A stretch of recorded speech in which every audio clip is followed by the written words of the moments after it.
Protecting myself until I was lonely. We often make people leave just to prove that they eventually would.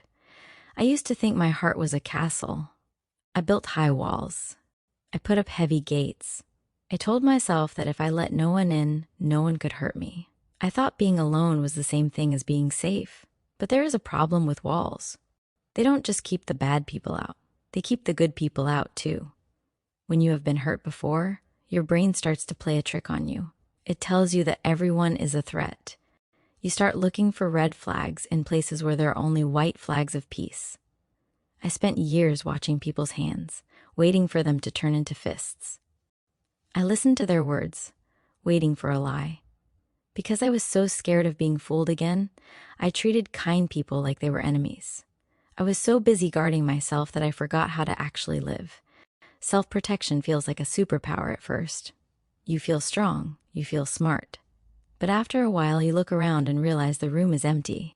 I remember a friend who always showed up. They stayed when things were hard.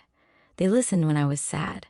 But because I was protecting myself, I never let them see the real me. I stayed cold. I stayed distant.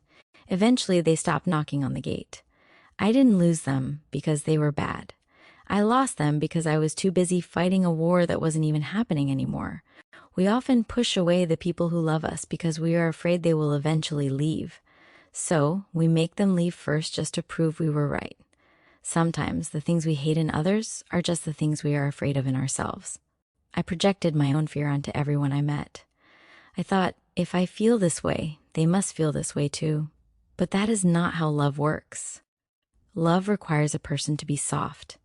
It requires a person to say, I am scared, but I am staying.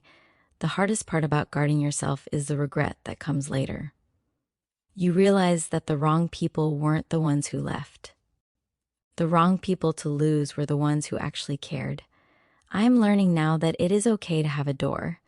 You don't have to keep it open for everyone, but you have to keep the key close. If you spend your whole life hiding, you will be safe, yes. But you will also be very, very lonely. Being hurt is a part of being human, but losing a good person because you were too scared to be seen, that is a different kind of pain. It is a quiet pain that stays with you long after the walls have crumbled. This is Yanji, signing off.